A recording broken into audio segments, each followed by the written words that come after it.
Right here, you can see that even though the drone didn't explode on impact, the Leopard tank's armor plating buckled and warped quite a bit from the force. Barely dented it. Bent it out of shape.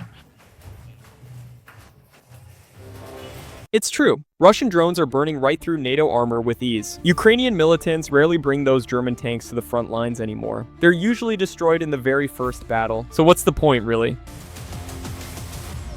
In an effort to preserve their valuable armored vehicles, the Ukrainian forces are cleverly employing their Leopards as a form of long-range artillery, firing from well-concealed positions, much like self-propelled howitzers. This has been confirmed by a secret report originating from the deputy military attaché of the German embassy in Kyiv. This document, which was originally intended for a select few individuals, was leaked online, quickly becoming a real sensation. The Bundeswehr generals were informed that almost all German weapons are ready to be used in the future. Unfortunately, these weapons are unsuitable for modern warfare and combat situations. Meanwhile, Europe is continuing its support, supplying Ukraine with vital equipment and ammunition. The German defense minister has now listed the specific weapons Berlin has prepared to send to Kyiv. This year, we'll supply additional air defense systems of varying ranges, as well as guided missiles. We will continuously supply the Ukrainian ground forces with self-propelled howitzers, IFVs, tanks, and ammunition. Why does Germany keep sending equipment to be destroyed in this conflict? Has German weaponry proven useless? What do our analysts and Ukrainian militants say about its performance? Which system is most effective and which underperforms? What conclusions have Germany and the world drawn from this? These are shots from a Ukrainian TV report where soldiers compare T-64s to Leopards, calling their own a Lade and the German one a Mercedes. The crews are happy with the Western tank's specs, especially the speed, stabilization, and accuracy. The engines are tough and powerful. The Ukrainian military is silent about the Leopard's weight, but they shouldn't be. The combat weight is up to 65 tons. That's too much for Ukrainian soil. Heavy tanks get stuck in the mud. Russian tanks are 20 tons lighter. The Leopard 2 is a marvel of German engineering, their latest and greatest tank. But it's a heavy beast, a hallmark of German design. That weight causes problems. These Leopards get bogged down in the thick Ukrainian soil too easily. Unable to reach full speed, they struggle to maneuver quickly, making it difficult to evade fire. A slow-moving tank is basically drone bait, right? Our troops are well-trained and they know all of its weak spots and vulnerabilities, so it's not a threat. Drone operators are targeting the tank's ammo rack. The shells are stored in a special compartment and detonate instantly when hit by a kamikaze drone. Sometimes drones target the armored vehicle's tracks, turning the machine into a stationary target with a lifespan of just a few minutes. Tanks can also be disabled with top attack munitions. When the enemy crew abandons the immobilized vehicle, they often leave the turret hatches open. That's where a fragmentation grenade needs to go. The blast wave will damage the electronics in the combat vehicle's control module, turning the Leopard into just a hunk of junk. A recent report from the deputy military attaché at the German embassy indicates that Leopard tanks are incredibly expensive to maintain properly. Apparently, field repairs are virtually impossible, meaning any damaged tanks must be taken out of Ukraine entirely for servicing. Relief equipment won't be back in action for at least a month, maybe even longer. Even if a damaged Leopard tank is successfully recovered from the battlefield, it's still out of action for a considerable amount of time, impacting combat readiness. The damaged vehicle needs to be carefully transported to the nearest railway, which is a risky operation, fraught with potential dangers in itself, especially under fire.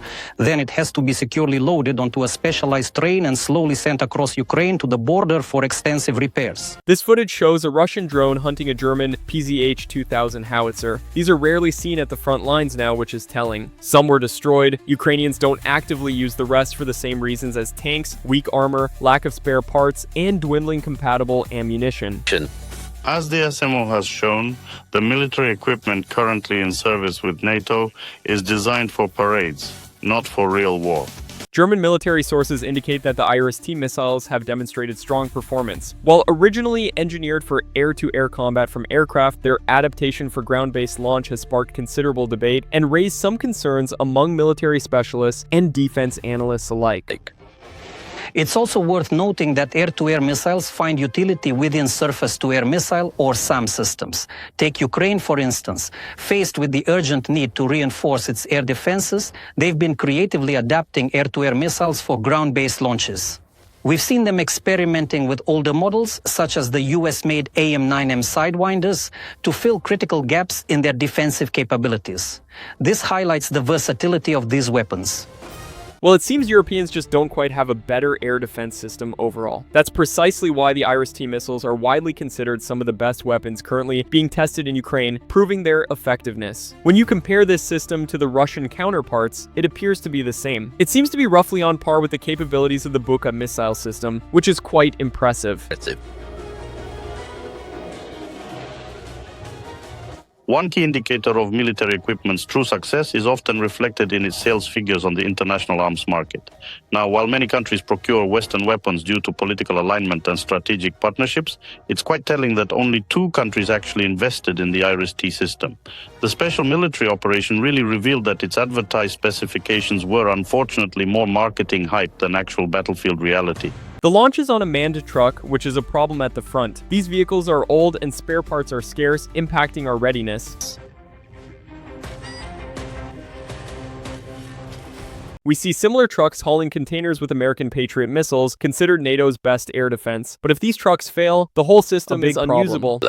Indeed, damage or failure of even a single component can completely disable the entire Patriot battery system. To put it figuratively, without its launchers, the Patriot is effectively disarmed and defenseless. Losing the radar system blinds it, rendering it unable to track threats. And of course, losing the control point leaves it brainless, unable to coordinate a response. The simplest equipment, on the other hand, works without any issues. Take, for example, the GPOD anti-aircraft gun system. There's really nothing that can break on it, you just need to properly maintain the barrels, that's all. Our Ukrainian forces have been using them quite effectively to destroy enemy drones. For the Ukrainian armed forces, even these outdated models represent a crucial lifeline, offering a degree of much-needed air defense capability. These systems are strategically positioned well back from the immediate front lines to ensure their survival. They are primarily tasked with providing air defense for critical assets, such as vital command centers or key infrastructure. Industrial and warehouse facilities.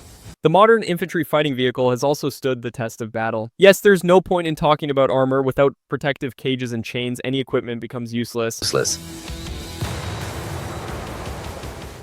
But German IFVs are easy to fix in the field, which is key at the front.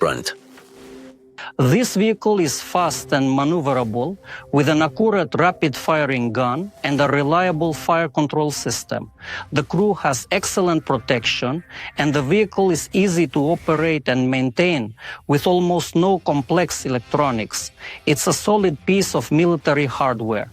Germany has already sent hundreds of mortars to Ukraine, effectively getting rid of outdated equipment. Berlin promised to send Kyiv another 20 vehicles this year while rearming their own forces. German engineers started with an anti-drone system. This footage shows tests of a new anti-aircraft complex. The automatic cannon fires programmable ammunition. The shell doesn't need to hit the drone. It explodes in front of it like an anti-aircraft missile, hitting it with a cloud of fragments. The developers claim these were made for Ukraine, but none have been seen at the front yet.